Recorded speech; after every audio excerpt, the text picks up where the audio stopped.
ದಿನಗಳಿಂದ. ಹಾ ಹಾ ಹಾ ಬಟ್ ರಿಕವರಿ ಆಗಿದ್ರು. ಲಾಸ್ಟ್ 10 days ಅಲ್ಲಿ ಅವ್ರಿಗೆ ತುಂಬಾ ಹುಷಾರಾಗಿಲ್ದೆ ಆಯ್ತು ತಿರ್ಗಾ. ಓಕೆ ಅದ್ರಿಂದ ವಿ ಡಿಡ್ ಎವ್ರಿಥಿಂಗ್. ನಾವ್ ಎಲ್ಲಾ ತರಾನು ತೋರ್ಸಿ ಎಲ್ಲಾ ಕಡೆನೂ ಸೆಕೆಂಡ್ ಒಪಿನಿಯನ್ ಎಲ್ಲಾ ತಗೊಂಡಿದೀವಿ. ಹಾ ಬಟ್ ಏನು ವರ್ಕೌಟ್ ಆಗ್ಲಿಲ್ಲ. ಓಕೆ. ಸೊ ಅದ್ರಿಂದ ಹೀಗಾಯ್ತು. ಅಂದ್ರೆ ಯಾವಾಗ ಗೊತ್ತಾಗಿದ್ದು ಅವ್ರಿಗೆ ಈ ತರ ಜಾಂಡೀಸ್ ಇದಾಗಿದೆ ಅನ್ನೋದು?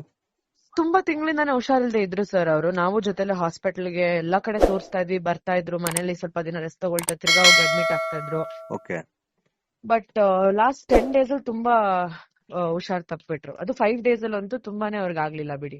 ಹಾ ಹಾ ಹಾ ಅದ್ರಿಂದ ಹಾಸ್ಪಿಟಲ್ ಅಡ್ಮಿಟ್ ಮಾಡಿದ್ವಿ, BGSL ಫಸ್ಟ್. ಓಕೆ ಅದಾದ್ಮೇಲೆ ಸಾಗರ್ ಅಪೋಲೋಲಿ ಮಾಡಿದ್ದು. ಓಕೆ. ಅಂದ್ರೆ ನೀವು ಮೇಡಮ್ ಫ್ರೆಂಡ್ ಅಥವಾ ನೀವು ಫ್ಯಾಮಿಲಿ? ಫ್ರೆಂಡ್ ಹಾ, very okay. Closest friends. Almost childhood ಇಂದ ನನ್ನ ಹಸ್ಬೆಂಡ್ ಅವರು ಎಲ್ಲ ತುಂಬಾ ಕ್ಲೋಸ್ ಫ್ರೆಂಡ್ಸ್. ಹೌದು. ಅಂದ್ರೆ ಇವಾಗ ಸುಮಾರು ಜನ ಅವ್ರ ಜೊತೆ ಕೆಲಸ ಮಾಡಿದವ್ರು ಹೇಳ್ತಾ ಇರ್ತರು, ಏನಂದ್ರೆ ಹಾ. ತುಂಬಾ ಸೈಲೆಂಟ್ ಅವರು ತುಂಬಾ ಕ್ಯಾರವಾನ್ ಹೋದ್ರೆ silent. ಬರ್ತಾ ಹೌದು. ಇರ್ಲಿಲ್ಲ ಕೆಳಗಡೆ, ಶೂಟ್ ಹೌದು. ಇದ್ರೆ ಬರ್ತಾ ಆತರ ಕ್ಯಾರೆಕ್ಟರ್ ಇತ್ತು. ಮತ್ತೆ ಯಾವ್ದೇ ರೀತಿ ಹೌದು. ಬ್ಯಾಡ್ ಹ್ಯಾಬಿಟ್ಸ್ ಕೂಡ ಇರ್ಲಿಲ್ಲ ಅಂತ ಇಲ್ಲ ಹೇಳಿದ್ರು. ಇಲ್ಲ ಇಲ್ಲ ಸರ್, ಯಾವ್ದು ಬ್ಯಾಡ್ ಹ್ಯಾಬಿಟ್ಸ್ ಇರ್ಲಿಲ್ಲ ಬಿಡಿ ಅವ್ರಿಗೆ. ಹಾ ಹಾ ಹಾ ತುಂಬಾ ಒಳ್ಳೆ ಮನುಷ್ಯ. ಅವ್ರಿಗೆ ಈಗ ಆಗ್ಬಾರ್ದಿತ್ತು. ನಾವುನು we did everything to save him. But ಹಾ. ಏನು ಮಾಡ್ಲಿಕ್ಕೆ ಆಗ್ಲಿಲ್ಲ. ಕೊನೆಯಲ್ಲಿ ಡಾಕ್ಟರ್ಸ್ ಆಲ್ಸೋ ಎಲ್ಲರೂ ತುಂಬಾ ಪ್ರಯತ್ನ ಪಟ್ಟಿ ಎಲ್ಲಾ ತರ ಮೆಷರ್ಸ್ ತಗೊಂಡಿದ್ವಿ. ಹಾ ಹಾ ಎಷ್ಟು ಅವರು ಬೇರೆ ಸ್ಟೇಟ್ ಕಂಟ್ರಿ ಕಳ್ಸಕ್ಕೂ ರೆಡಿ ಇದ್ರು ಮನೆಯವರು, okay. If is going to be well. But ಏನು ವರ್ಕ್ ಆಗ್ಲಿಲ್ಲ. ಅದರಿಂದ ಈ ತರ ಆಯ್ತು ಸರ್. ಅಂದ್ರೆ ಪ್ರೀವಿಯಸ್ ಕೂಡ ಹಾಸ್ಪಿಟಲ್ ಗೆ ಸ್ಟಾರ್ಟಿಂಗ್ ಇಂದ ತೋರಿಸ್ತಾ ಇದ್ರು ಕೂಡ ಅವರಿಗೆ? ತೋರಿಸ್ತಾ ಇದಾರೆ ಸರ್. ಎಲ್ಲಾ ತರಾನು ಮೆಷರ್ಸ್ ತಗೊಂಡಿದಾರೆ ಅವ್ರ ಮನೆಯವರು ಕೂಡ. ಹಾ. ಬಟ್ ಅನ್ಫಾರ್ಚುನೇಟ್ಲಿ ಈ ತರ ಆಗಿದೆ. Okay okay. ಅಂದ್ರೆ ರೀಸೆಂಟ್ ಫಾದರ್ ಕೂಡ ಇದಾಗಿದೆ, ಎಕ್ಸ್ಪೈರ್ ಆಗಿದ್ರು. ತೀರ್ಕೊಂಡ್ರು. ಹೌದು, ಹೌದು. 2 years ಬ್ಯಾಕ್ ಅವ್ರಿಗೂ ಆಕ್ಸಿಡೆಂಟ್ ಆಗಿ ತೀರ್ಕೊಂಡ್ರು. ಓಕೆ. ಸೊ ಅದೇ ಬೇಜಾರಲ್ಲೇ ಇದ್ರು. ಬಟ್ ಆಮೇಲೆ ಫಿಲ್ಮ್ಸ್ ಎಲ್ಲ ರೆಡಿ ಇತ್ತು ಅವ್ರದ್ದು. ಇವಾಗ ರಿಲೀಸ್ಗೂ ಕೂಡ ಒಂದ್ ಫಿಲ್ಮ್ ಇದೆ. ಹಾ. ಸೊ ಅನ್ಫಾರ್ಚುನೇಟ್ ಸರ್ ಇದೆಲ್ಲ. ಅಂದ್ರೆ ಮೇಡಮ್ ನಿಮ್ಮ ಹತ್ರ ಏನಾದ್ರು ಮಾತಾಡ್ತಾ ಇದ್ರ, ಅಂದ್ರೆ ಇಂಡಸ್ಟ್ರಿಲಿ ಯಾವ ತರ ಬೆಳಿಬೇಕು, ನೆಕ್ಸ್ಟ್ ಫ್ಯೂಚರ್ ಫಿಲಂ ಗಳಾಗಿರ್ಬೋದು, ಅದ್ರ ಬಗ್ಗೆ ಏನಾದ್ರು ಹೇಳ್ತಾ ತುಂಬಾ ಇದ್ರ ಅಂತ? ಆಸೆ ಇತ್ತು ಅವ್ರಿಗೆ.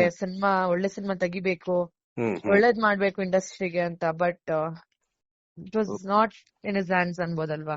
ಹೌದೌದು. ಅಂದ್ರೆ ಇವಾಗ ಮೇಡಮ್ ಏನಂತಂದ್ರೆ ಒಬ್ಬ ಹೀರೋ, ಆಮೇಲೆ ಅವ್ರ ಫಾದರ್ ಕೂಡ ಪ್ರೊಡ್ಯೂಸರ್, ಆಲ್ಮೋಸ್ಟ್ ಹೌದು. ಅವ್ರು ಎಕನಾಮಿಕಲಿ ಅವ್ರು ಚೆನ್ನಾಗಿರ್ತಾರೆ. ಅದ್ರದ್ದು ಏನಾದ್ರು ಹಣಕಾಸಿನ ಸಮಸ್ಯೆ ಇಲ್ಲ ಏನಾದ್ರು ಇಲ್ಲ, ಇತ್ತಾ? ಅದ್ರದ್ದು ಯಾವ್ದು ಸಮಸ್ಯೆ ಇಲ್ಲ ಸರ್. ಆತರ ಯಾವ ಸಮಸ್ಯೆನೂ ಇಲ್ಲ. ಅಂದ್ರೆ ಫ್ಯಾಮಿಲಿ ಇವಾಗ ಚೆನ್ನಾಗೇ ಇತ್ತು? ಎಲ್ಲರೂ ಚೆನ್ನಾಗಿದ್ದಾರೆ ಸರ್. ಅವ್ರ ಹೆಲ್ತ್ ವಿಷಯದಲ್ಲೂ ಅಷ್ಟು ಅವ್ರ ಅಕ್ಕ ಇರ್ಬೋದು, ಅವ್ರ ಭಾವ ಇರ್ಬೋದು, ಅವ್ರ ತಾಯಿ ಇರ್ಬೋದು, ಪ್ರತಿಯೊಬ್ರು ಕೂಡ ಪ್ರತಿಯೊಂದು ನಿಮಿಷನೂ ಅವ್ರ ಜೊತೆನೇ ಇದ್ದಾರೆ.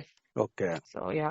ಅಂದ್ರೆ ಚಿಕ್ಕ ಏಜ್ ಕೂಡ, ಅಂದ್ರೆ ಈಗ ಇನ್ನೊಬ್ರು ನಾವು ಅವ್ರ ಜೊತೆ ಕೆಲಸ ಮಾಡಿರೋ ಕಲಾವಿದ್ರು ಹೇಳಿದ್ರು, ಅಂದ್ರೆ ಮದ್ವೆ ಕೂಡ ನೆಕ್ಸ್ಟ್ ಪ್ಲಾನ್ ಇತ್ತು ಅಂತಾನು ಹೇಳಿದ್ರು. ಹೌದು, ನಾವು ಅದನ್ನೇ ಮಾತಾಡ್ತಾ ಇದ್ವಿ. ಇನ್ನೊಂದ್ 6 ತಿಂಗಳಲ್ಲಿ ಅವ್ರಿಗೆ ಮದ್ವೆ ಮಾಡ್ಬೇಕು ಅಂತಾನೆ. ಹಾ ಹಾ ಹಾ ಗೊತ್ತಿಲ್ಲ ಸರ್ ಏನ್ ಹೇಳೋದು ಅಂತ. ಅಂದ್ರೆ ಇವಾಗ ಅದೇ ಮೇಡಮ್, ಇವಾಗ ಪ್ರೋಸೆಸ್ ಏನಿದೆ ಅಂದ್ರೆ ಎಲ್ಲಿ ಅವ್ರನ್ನ ಇಲ್ಲೇ ಇದ್ ಇದೀವಿ ಮಾಡ್ತಾರೆ? ಸರ್, ಜಯನಗರಲ್ಲೇ ಅವ್ರದ್ದು ಅಂತ್ಯಕ್ರಿಯೆ ನಡಿಬೇಕು. ಬಟ್ ಆನೇಕಲ್ ತಗೊಂಡ್ ಹೋಗ್ತಾರೆ. ಓಕೆ. ನಾಳೆ ನಂಗೆ ಗೊತ್ತಿರಂಗ್ ಕರ್ಕೊಂಡ್ ಹೋಗ್ತಾರೆ ಸರ್. ನಾಳೆ ಆನೇಕಲ್ಗೆ ಹೋಗ್ತಾರಾ? ಹೌದೌದು, ನಾಳೆ ಅವ್ರ ತಂದೆದು ರೈಟ್ಸ್ ಆಯ್ತಲ್ಲ ಲಾಸ್ಟ್, ಅಲ್ಲೇ ಮಾಡ್ತಾರೆ. Okay madam. ಅಂದ್ರೆ ಇವಾಗ ಇಲ್ಲಿ ಜಯನಗರದಲ್ಲಿ ಬರೋರಿಗೆ 9 ಬ್ಲಾಕ್ ಅಲ್ಲಿ ಅವ್ರ ದರ್ಶನ ಮಾಡ್ಬೋದು, ಕೊನೆ ದರ್ಶನ. ಓಕೆ. ಅಂದ್ರೆ ಇವಾಗ ಮೇಡಮ್ ಏನಾದ್ರು ಮಾಹಿತಿ ಇದೆ, ಯಾರಾದ್ರೂ ಬರ್ತೀರಾ ಸೆಲೆಬ್ರಿಟೀಸ್ ಯಾರಾದ್ರೂ ಅಂತ? ಯಾಕಂದ್ರೆ ಆಲ್ರೆಡಿ ಲೂಸ್ ಮಾದ ಯೋಗಿ ಅವ್ರು ಬಂದಿದ್ರು. ಓಕೆ. ಸೊ ಗೊತ್ತಿಲ್ಲ ಇನ್ನು ಯಾರ್ಯಾರು ಬರ್ತಾರೆ ಅಂತ. ಅವರು ನಮ್ಗೆ ತುಂಬಾ ಬೇಕಾಗಿರೋ ಕ್ಲೋಸ್ ಫ್ರೆಂಡ್. ಹಾ ಹಾ ಹಾ ಸೊ ಅವರು ಬಂದಿ ನೋಡ್ಕೊಂಡ್ ಹೋದ್ರು. ಹಾ ಹಾ ಇನ್ನು ಯಾರು ಬರ್ತಾರೆ ಅನ್ನೋ ಇದು ನಮ್ಗಿಲ್ಲ ಸರ್, ಗೊತ್ತಿಲ್ಲ. ಓಕೆ. ಅಂದ್ರೆ ಇವಾಗ ದರ್ಶನ್ ಅವ್ರಿಗೂ ಕೂಡ ಪ್ರೊಡ್ಯೂಸರ್ ಆಗಿದ್ರು ಅವ್ರ ಫಾದರ್. ಹೌದು, ಅವ್ರೇನಾದ್ರು ಬರೋ ಚಾನ್ಸ್ ಇದೆಯಾ ಅಂತ? ಗೊತ್ತಿಲ್ಲ ಸರ್, ನಮ್ಗೂ ಏನು ಅಂತ ಮಾಹಿತಿ ಬಂದಿಲ್ಲ. ಹಾಗ್ ಬಂದರೆ ನಾವು ತಿಳಿಸ್ತೇವೆ. ಹೌದಾ? ಓಕೆ ಮೇಡಮ್, ಮಾಹಿತಿ thank you madam. Thank you sir, thank you so much. Latest ಹಾಗೂ ಇಂಟ್ರೆಸ್ಟಿಂಗ್ ಸುದ್ದಿಗಳಿಗಾಗಿ ಬಾಸ್ ಟಿವಿ ಕನ್ನಡ ಚಾನೆಲ್ನ ಸಬ್ಸ್ಕ್ರೈಬ್ ಮಾಡಿ. ಹಾಗೆಯೇ ಬೆಲ್ ಐಕಾನ್ ಪ್ರೆಸ್ ಮಾಡಿ. ಇದರ ಜೊತೆಗೆ ಫೇಸ್ಬುಕ್, ಇನ್ಸ್ಟಾಗ್ರಾಮ್, ಎಕ್ಸ್ ನಲ್ಲೂ ಮಿಸ್ ಮಾಡದೆ ಫಾಲೋ ಮಾಡಿ.